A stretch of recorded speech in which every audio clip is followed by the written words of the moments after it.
Hello, my friends. I'm Rick, and welcome to your seat at the table. And spring is coming. I got my hair buzzed off yesterday. There's other reasons for doing it. Grey and White Momma here is utterly ecstatic that I'm here because she's trying her level best to put her face in my mouth. Aren't you? Aren't you? Yeah, right? Okay.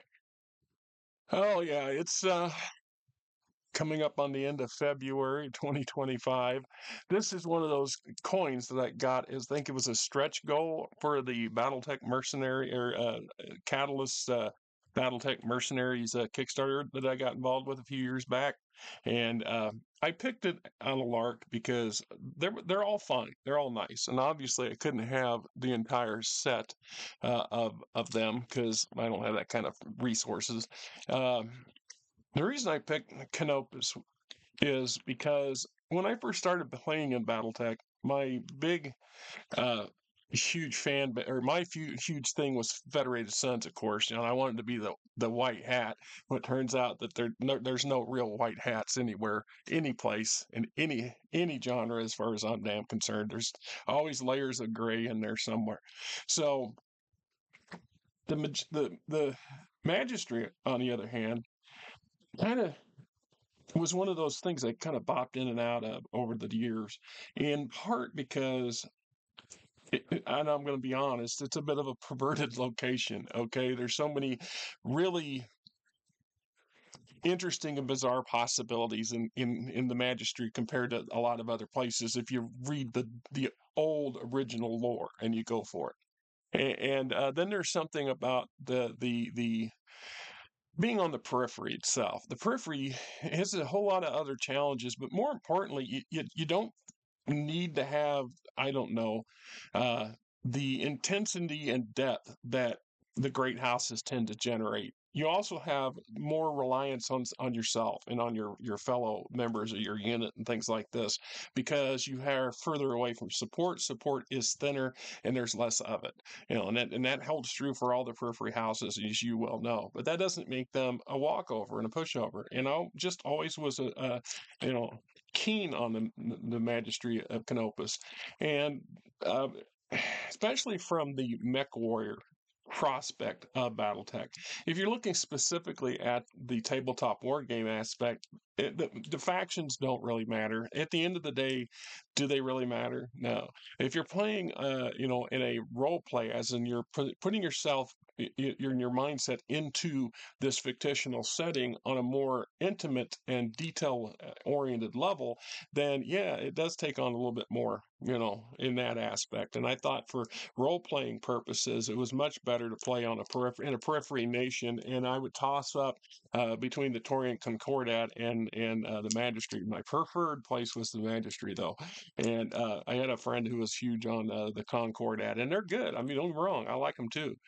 So we ended up a lot of times kind of sparring back and forth against each other on that. So these coins, and it come in a little cellophane thing. And I don't have a fancy display case. I don't have enough space to keep it somewhere where it can be this, on view. It's just going to end up in a box, a junk drawer up there by, where my other laptop sits in the living room, as a memento or some oddity for me. Because anybody else will look at that and go, "What?" They may absolutely have no clue what these things are. An interesting side note on this sort of stuff, though, and I know this from practical experience. Keep these in good condition. They may have some value down the road, like a lot of other things. Some of my original material is highly collectible today. If you go on the internet, they ask retarded amounts of money for them, and obviously people pay that money, or they wouldn't ask as much as they do. And I've also discovered in most cases, if they're asking an absurd amount of money and you contact them and you negotiate with them, you can get it at a much reduced rate, if you're willing to be persistent, and they've been sitting on it long enough. But so I figure I'll just leave it in the cellophane, and then somebody, whoever that somebody may be, when I'm dead and dead and gone, I got no illusions. We don't have money for a grave site, and I don't even know that. they're likely to cremate me and leave me in a bag in the back of a funeral place somewhere because my wife can't drive and we have no money and our kids don't give a f. They're out of state and doing their own thing or downstate and they don't care. So, and that's true. Well, they might change their mind when mom and dad is dead and they come up here and take what's left of the estate, but what little estate there'll be. Anyhow, yeah, I'm a bit of a Debbie Downer sometimes. My life has been really hard in a lot of ways, and I struggle on a regular basis with things that a lot of you take for granted. I think you all have the same fears and issues that I do on a different scale, but I got really, in part because of my own hubris and laziness, I got started way late in life trying to. What are you doing, huh? What are you doing? Oh, great. So Mama's deciding yeah, she's having problems. You're okay, Mama. You're okay. I think she's getting. She just dribbled herself over here on the table. Uh, she having kidney problems, right? Generally speaking, when a cat gets kidney problems, it's just a matter of time. We do not have the money to take her to a vet. Even if we did, she's semi-feral. She barely tolerates us trying to pick her up and handling her. So getting her into into the travel box over here to take her to a vet and having the vet, handle them without special gloves and what have you, which tends to either put the vets off or make the price go up even higher. Doesn't matter because we literally don't have that money. and and I've already made comments before, and I've had I did a video before, but this is also partly me, part of my life.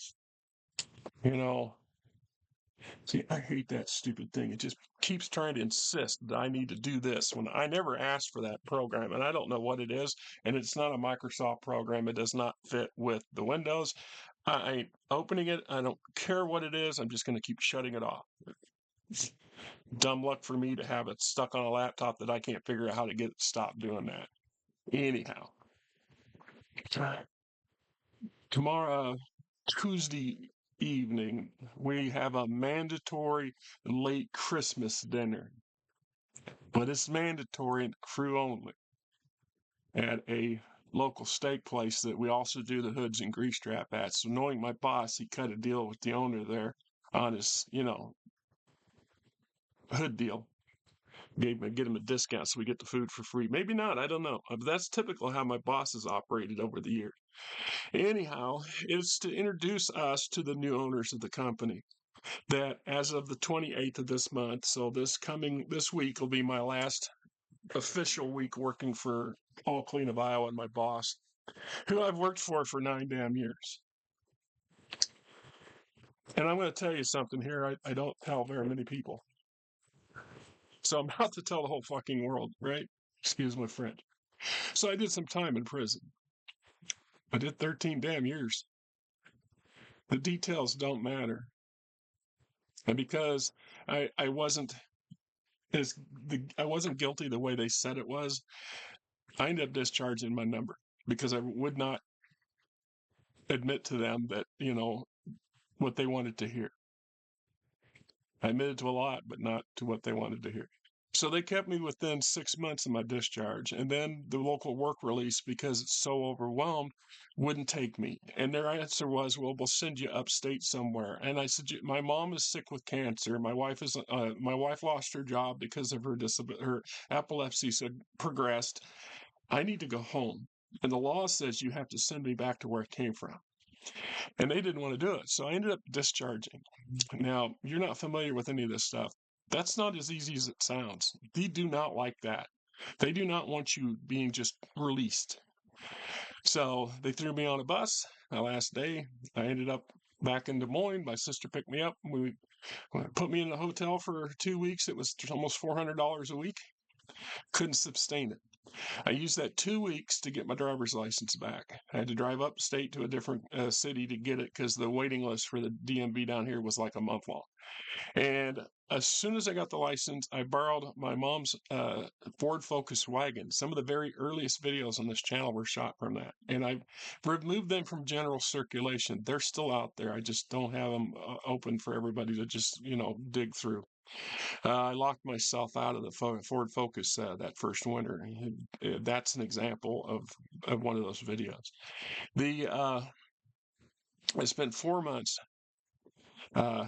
My wife had moved into my mom's, and Mom had already had a disaster out there because her sister and her sister's son, my cousin, had moved after my dad died, and they destroyed the property. They literally, I have videos of that too. I had a stack of garbage bags, 50 of them, 40, 50 of them, surrounding a tree trunk by the edge of the street, and I had to borrow one of my boss's pickups at night and just make reverse dumpster diving to get rid of it because you couldn't get it out of, the pickup, the trash pickup guys only picked up what was in the bin and not everything else.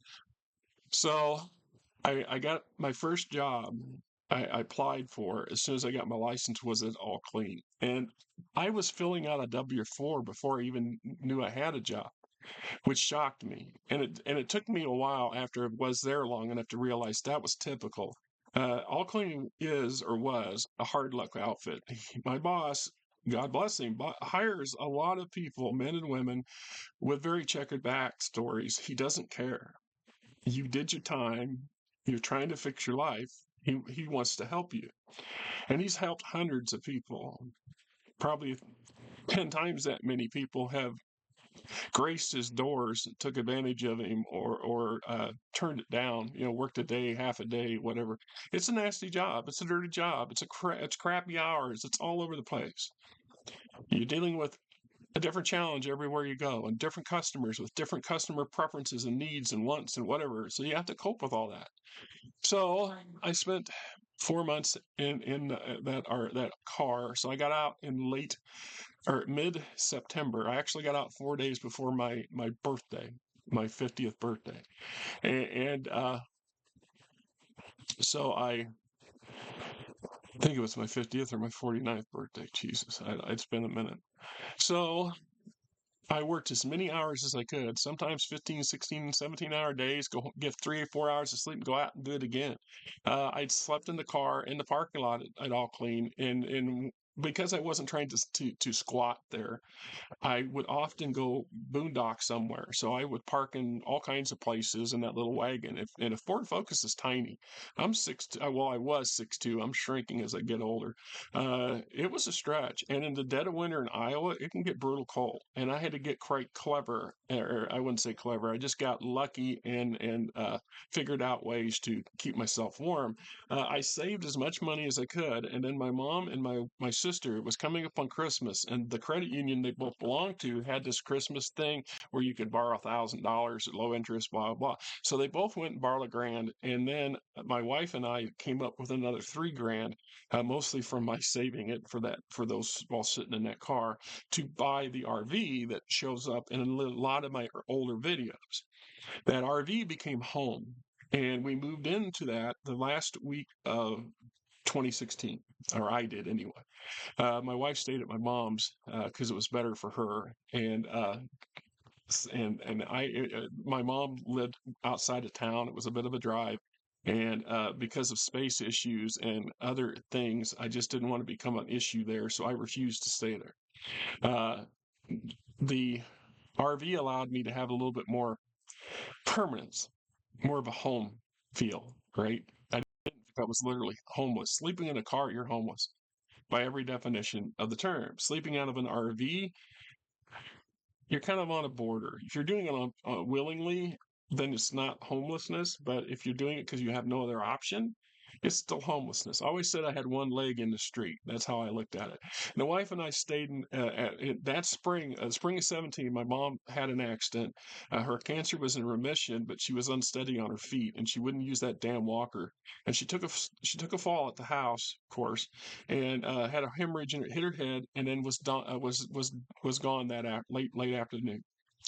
And it happened in the morning. She was gone by late afternoon. And This put us in another bind. And the house went straight, went into probate. My sister and I were co-executors, thankfully, because she did some stupid crap and it cost us. But I can't, she doesn't believe any of that. But then I didn't know anything either. So I guess she did the best she could. I learned some lessons though. So when it came time to go look for a house, I knew I wanted a good realtor who knew their business, not the guy my sister picked. He really screwed us over. Anyhow, my mom's property was almost 4 acres, 3.5 acres on a small town called Mitchellville, east of Des Moines, and it had two big rolling hills with a valley in between. Had an actual spring-fed creek coming down through the back quarter. It wasn't much of it, probably about 20 feet of it, the corner of the property, before it went into the neighbor's property, and Dad had an orchard. He had all apples and pears and plums.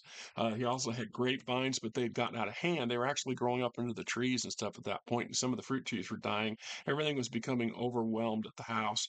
It took me, when I first got out in September and October, to literally tackle that place. And then as soon as the early spring came, I hit it again. I was just trying my level best to get it back under control. My dad would have been rolling around in his grave to see the property, the state that it was in.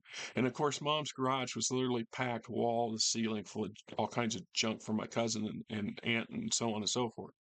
And the upstairs rooms were packed full of stuff, including my wife's stuff, my aunt's stuff. And then my aunt moved out, got an apartment, but she kept leaving she wouldn't come get her stuff. She kept saying, your mom said I could store it. Well, mom's dead. You have to come get your crap. So we went through all that while still living in an RV and saving money. And I was all this time working for my boss at All Clean. Emmett can be a pain in the ass sometimes, and his wife can be so too. But they're good people at heart, and they really do try. And more important, they put up with a lot of bullshit. They put up with a lot of BS from the employees, and myself included. I've done my fair share of dumb stuff. So this brings us to this situation. I have been crying for 2 years now. You've been listening to me complain for 2 damn years. Finances have gotten real bad, and I can't get any raises. I can't do a whole lot of other stuff. It just isn't going to work. So I didn't know what to do. I was really, really against the wall, and I several times almost started. I actually was looking for other jobs, but I was very fearful of them. And this is a character flaw on my part. I've done a lot of stuff in my lifetime, a lot of it just selfish, mostly selfish motivated. And I didn't think a lot of things through. And in my 20s and 30s, I was one of those kids that stayed with their parents when I really should have been kicked out. My mom meant well, and my dad didn't want to fight with mom over it. But at the end of the day, it might have been best if they'd have literally kicked me out and made me stand on my feet. It took me going to prison to wake that up to understand that, you know. So after I got out, I was lucky to spend what little time I had with my mom, and I can't emphasize that enough. You have family, you care about them, spend time with them, make time. Make time. Time is fleeting, it's short. It's like this job. I've always known that Emmett was going to retire. He's in his 60, 66, 67. He is 4 foot, like 4'9", or 5'9", 5'8", and weighs 500 pounds. The man can barely walk, and he absolutely will not go on a diet. He's taking five grand worth of medication every month, from what his wife says. And he still has all kinds of health issues. Truth is, honest to God, and I told his wife this the other day, I said, I expect your husband will pass away in the next year or two. Because once he has no real motivation to get up and go do stuff, they tend to go fast. I've seen that from personal experience, family members and coworkers, and back in the day. It happens. So I've known this was going to happen. And I've suspected here a few months ago, things were just kept getting me more and more convinced something was in the wind. Now they've been negotiating with the company that has bought the company since before COVID. So this has been an on and off thing between them and Waste Solutions of Iowa, the owners of Waste Solutions. Interesting for me, not that they care, but when I first started working, I worked for Emmett for a year and a half, almost 2 years before the people who bought the old Jim John's porta potty company become WSI. And back then they had one old beat up truck, and I watched them grow, and they have three big trucks, much bigger than the one I drive, and then a number of smaller ones that they use for porta potties and other stuff. They've long wanted to expand their business. So COVID shut everything down. And then the next 2 years after that, they had a fire out at the original location of the old Jim John's. So they sold that property off and bought one that it's actually not a few miles, let's say 2, 3 miles away from here. So it's not too awful further away than what I'm at now to get to. And it took them a while. A multi-million-dollar property. It's pretty new and fancy looking up there. Um, so they got that all straightened out. And then this last summer, I run into the guy that runs their grease department. And this guy I've talked to a couple times over the past 3 years. He's offered me jobs indirectly. He says, "Why are you still working for him?" Or, "We're hiring you." Kind of, he wasn't flat out saying, "Come over here, we'll give you a job." He says, "Why don't you come over?" He's saying, "Why don't you come? Why don't you?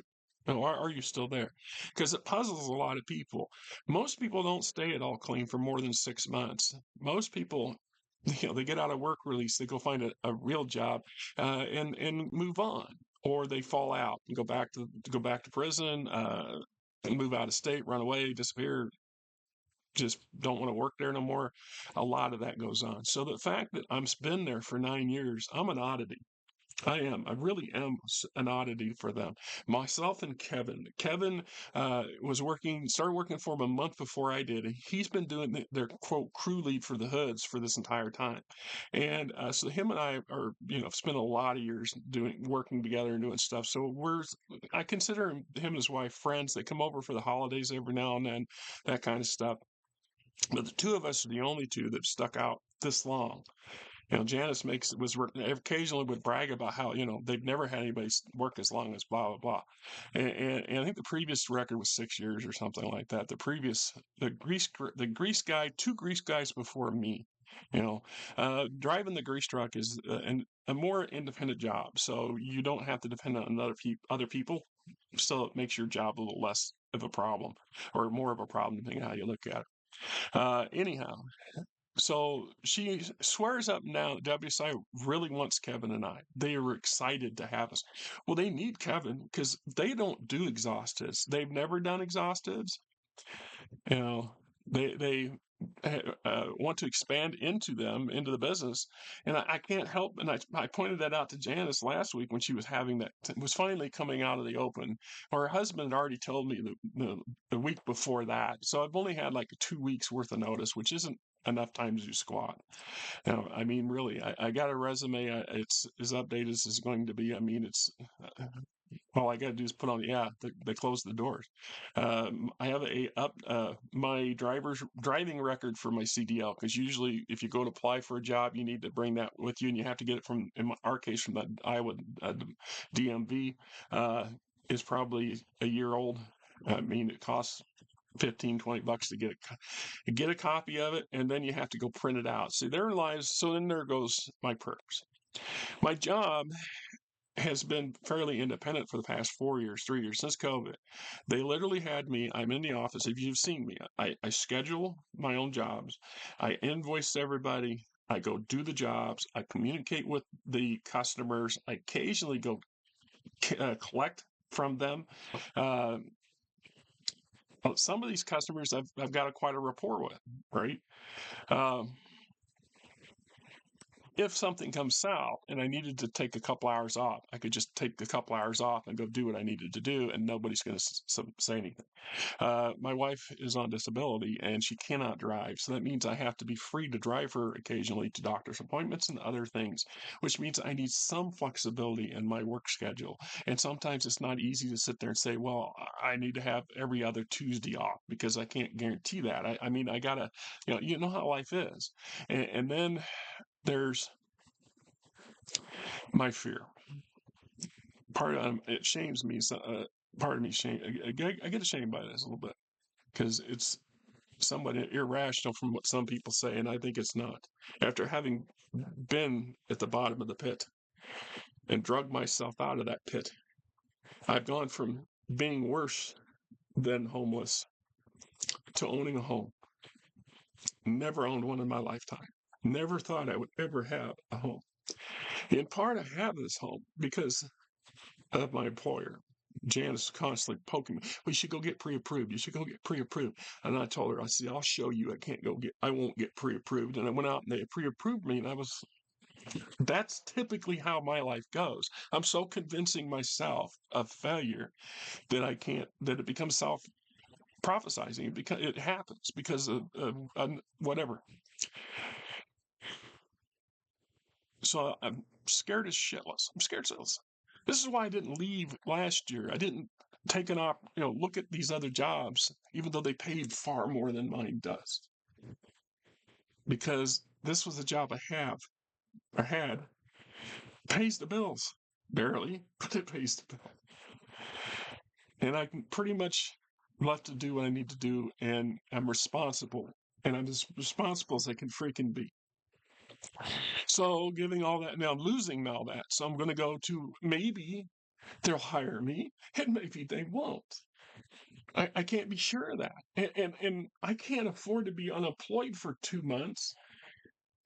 We would be in deep trouble between the damn interest payments on credit cards and the cost of everything. I ain't buying anything more than I was a year ago, but that's just the amount of money going out is far harder, or maybe you don't. Maybe you don't experience what a lot of us are experiencing. And then I fear because getting a new job, well, I got a good record. I've got a good work ethic. I'm educated. I'm also a felon. I'm also 58.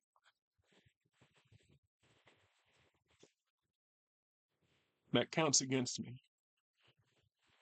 Now they employ felons. They have some felons working there, but there's felons and there's felons. And then there's also this first or last hired, first fired thing that bothers me. There's this real possibility, regardless of whether you choose to believe it or not, what your political leanings are or not versus mine, I don't freaking care. But the real possibility is that you're going to have some kind of economic problem in the next year or so. All these economists on both sides are flapping their arms and screaming, and they have been for a while. So things get south, and this company has to lay off people. The layoffs are happening all over the town. Right up across the street, Firestone, they laid off hundreds of people back not a few months ago because of the downturn in the agricultural economy. Imagine that. Up here, 10 miles up north of here is a big honking John Deere factory. They laid off 500 people a couple months ago. Now they're in the process of laying an additional 100 people off. Plus, they're moving one of their factories to Canada or to Mexico, in spite of everything. Other places are downsizing too. The job market's drying up. The good jobs, the jobs that allow you to support a house on a single income. See, they're in part of my fear. And then you have these maniacs in Washington screwing with everything, including Medicaid.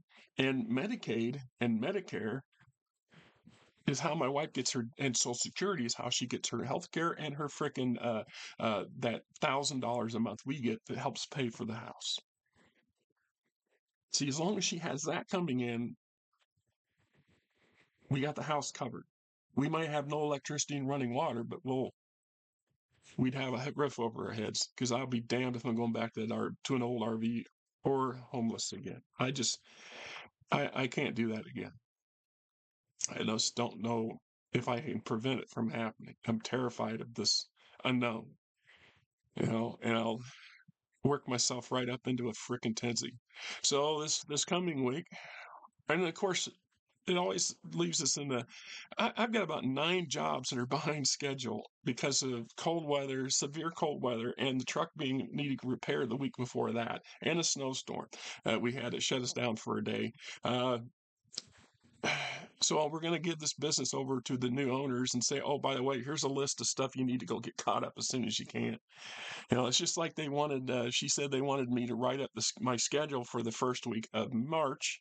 So I did, but she never said anything about printing out work orders or who would be doing that job, right? This is one of the reasons it's been hard for me to do videos the past couple of weeks. It's just so I can't sleep at night. I sleep and I don't sleep. Sometimes I feel like I haven't slept, and then my wife, well, you were snoring, and I'm like, well, glad my body was sleeping because my brain wasn't shutting down. It's been hard, and the unknown makes it worse. What I do know is I have to have a freaking job. I can't sit around and wait. So if these people don't immediately employ me within the first week of March, well, I gotta go look. Gotta go find something and pray I can find it. Spring's coming, so construction will ramp up. A lot of jobs will be hiring for, the downside is seasonal stuff. It's the same problem with these guys. A lot of their business, the porta potties and stuff, are mostly summer jobs. So in the winter, things get real slow. It's where the grease side comes in. That's what they want the hoods for too, because then they can keep their people working and give them hours. And I'm all for that. Right, as long as that includes me. But that, like I said, it's a whole different company, a whole different environment. I'm just another. I'm the new guy now, or would be the new guy. It's like the perks. So one of my perks up here is having access to the Xerox at the office, so I can print out PDFs whenever I want. Well, that'll come to an end, and unless this job's banging with money, I can't afford a decent printer, let alone the crap printer I got. And it doesn't do duplex. And if you ever tried to do print back and front on pages from a single printer sheet printer, that's a pain in the ass. I've done it. It sucks. It's long, labor intensive too. It'd be whatever you're printing out, better bloody well worth hours of your time and patience to do that. Just having a machine that has the duplex capability that lets you print on both sides and it flips the pages, it's huge.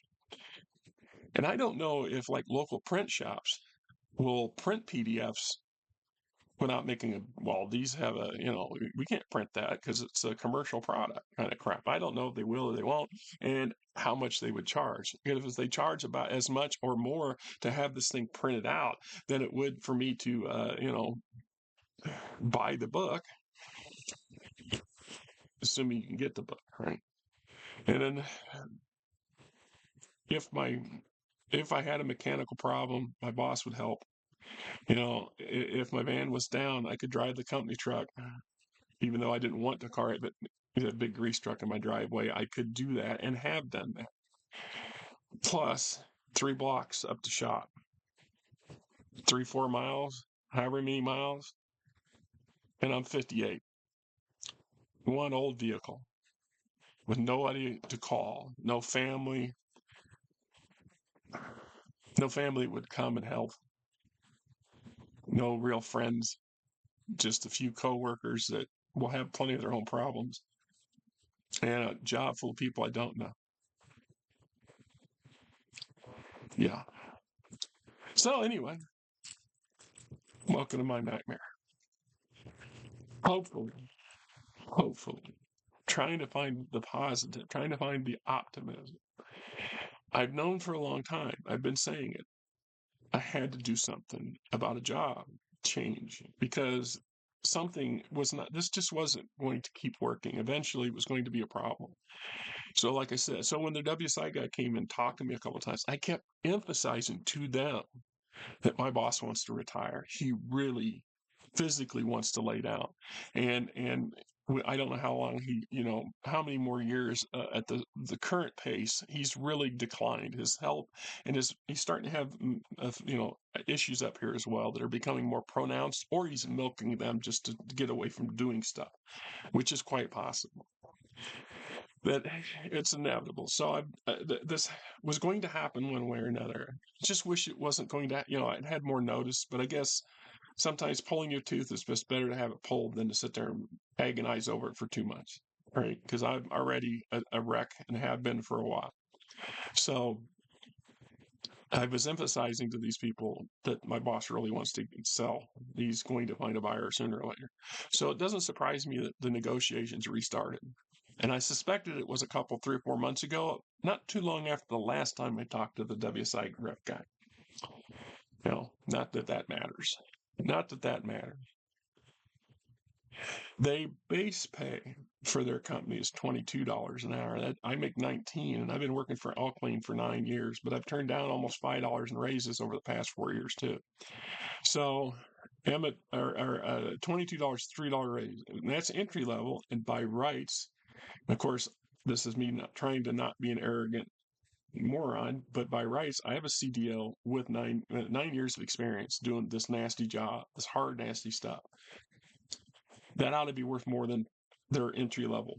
But that's going to be between them and me. And if they offer me they offered me a job at $22, I'm not going to say no. I can't. I have to have that job. Then we get to the healthcare problem. I'm diabetic. Once again, 58. And one of the reasons I couldn't take raises was in order to maintain a balance with the local community the county hospital.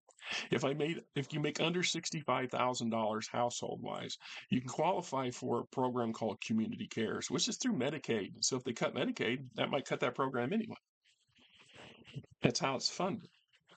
But it's so, like, if I transition jobs, so now they shut the business down and I say I lost my health care, then I could go to them and then they would cover me until I found a new job with new health care or the new year rolled around. In this case, they covered the deductible from my ACA insurance, which is like, it's only like $70 a month, which is what I could afford. The downside is last year cost me $1,900 in back taxes I had to pay back. I just hope it's about half that this year because I adjusted my W-4 quite heavily last year, but I don't know. Right. Anyhow, currently they offer insurance, but from what I understand is that the company don't pay for it. They just offer to help you get it. But you're paying through the nose. If I'm paying $500-$600 a month for that healthcare, I can't have it. I cannot have that and support a house.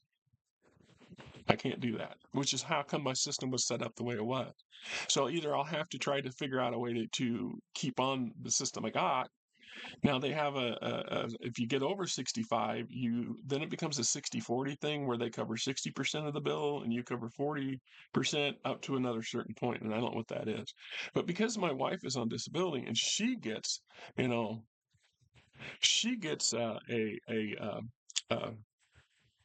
disability or she gets the disability, I have to include that as household income on her yearly income, which is why my tax rate goes up higher. I have to pay taxes on her disability, which is BS.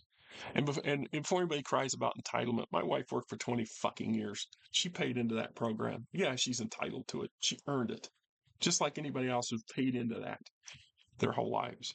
That Social Security is my damn pension. That's one only thing I got to look forward to when I get to be too old to physically do the stuff I do. And I've got 10 years, maybe, of this before I got to make an adjustment for my own lifestyle, because I can't do this stuff forever. Starting at a new company or starting at a company at the bottom of the ladder, a whole lot of more possible complications for other problems to go south. On the positive side, get better pay. They do get paid time off, so they get paid vacations, things. I haven't had a paid vacation since 2002. I'm just saying, the last paid vacation I had was 2001, actually, 2001. The insurance, you see how it pans out. Now, if we're talking $25, $26 an hour, $28 an hour, that's way out. That's too much to hope for. But say $25 an hour, get that $5 I ought to be getting. Well, that might change a few things. I know that I can get some this year, focus on doing the best job I can do with whomever I get a job with, get past the probationary period and all the other BS that goes along with that stuff, try to get settled down, settled in, and then try to seriously take a step back mentally and get an adjustment for myself for life. I have not been happy for some years now. It's very obvious, and I need to make some changes, and this is that period of time where I'm going to have to do that. So I'm going to do that. Just get from here to there.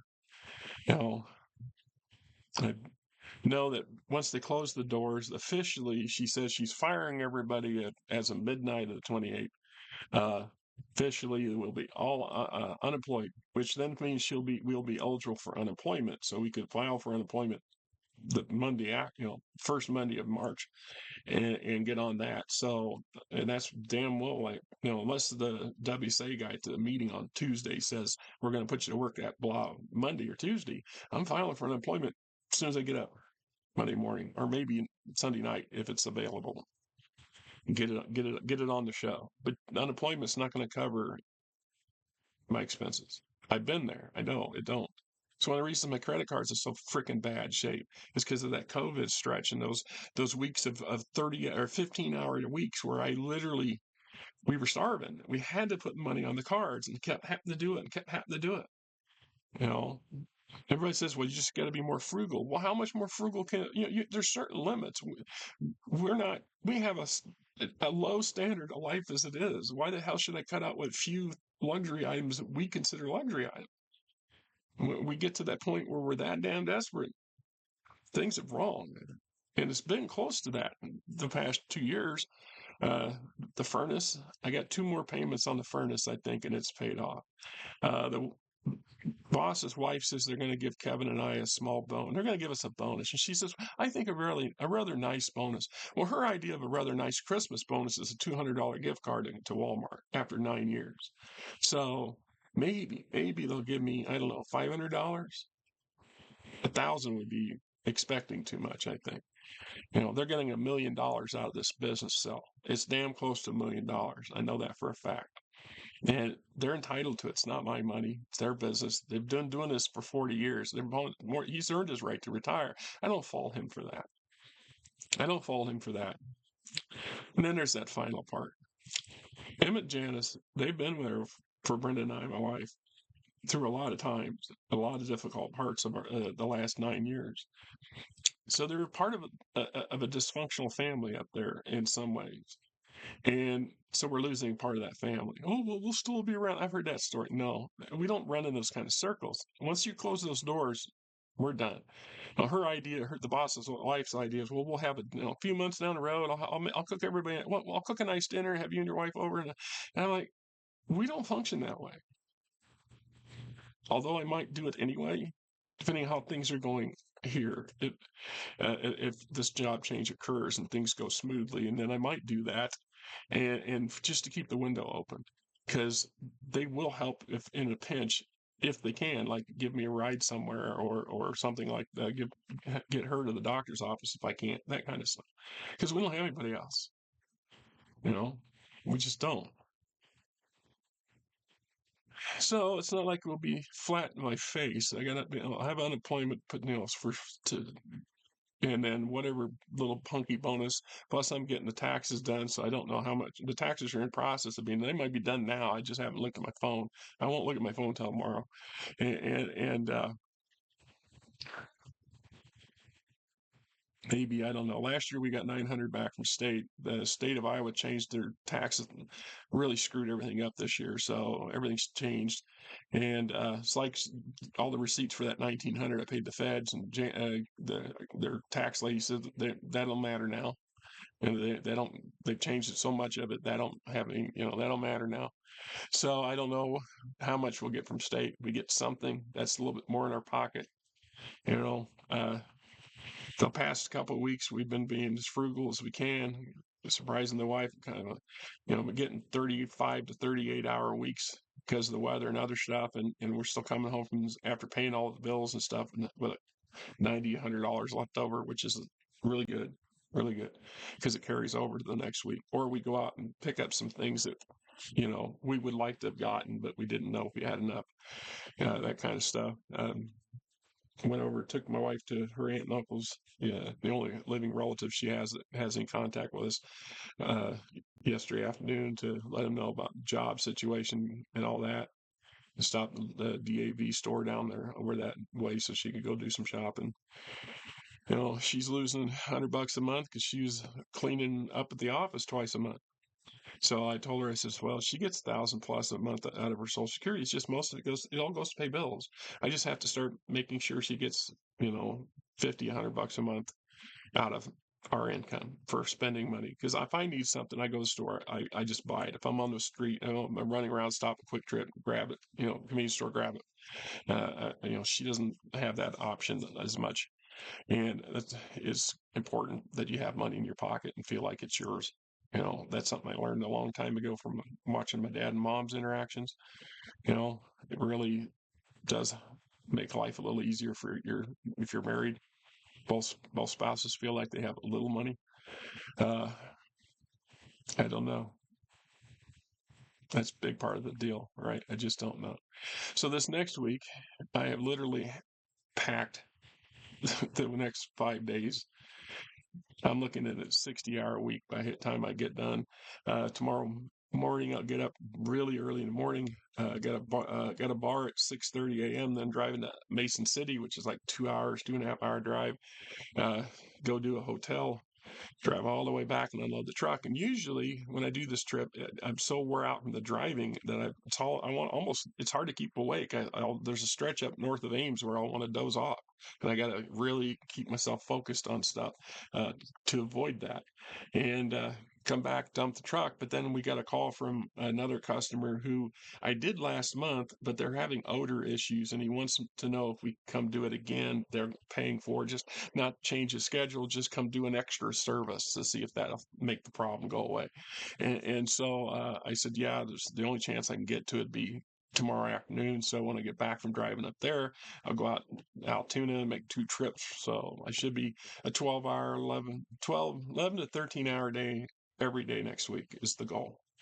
And even on Friday. So Friday, officially unemployed at midnight, but I'm starting around 6 p.m. in the evening, and then running that job out. So that job out until probably 3 or 4 in the morning. I'll milk the bastard, and then go back to the shop, get the rest of my personal stuff out of the shop, out of the truck, put what supplies I have in the back of my van into the truck, because at that point, the truck no longer belongs to us. Get my huge 100-foot heavy duty extension cord that's been out back of the building that I've been using to plug the truck in. I move the truck over by the house where Janice usually parks and plug it in there, and she can complain. I suspect that WSI will come over Monday or Tuesday and pick the truck up, picking all the other heavy other trucks and equipment up. Is what it is. Okay, I've been crying for enough period of time. Until next time, or whenever. Right. And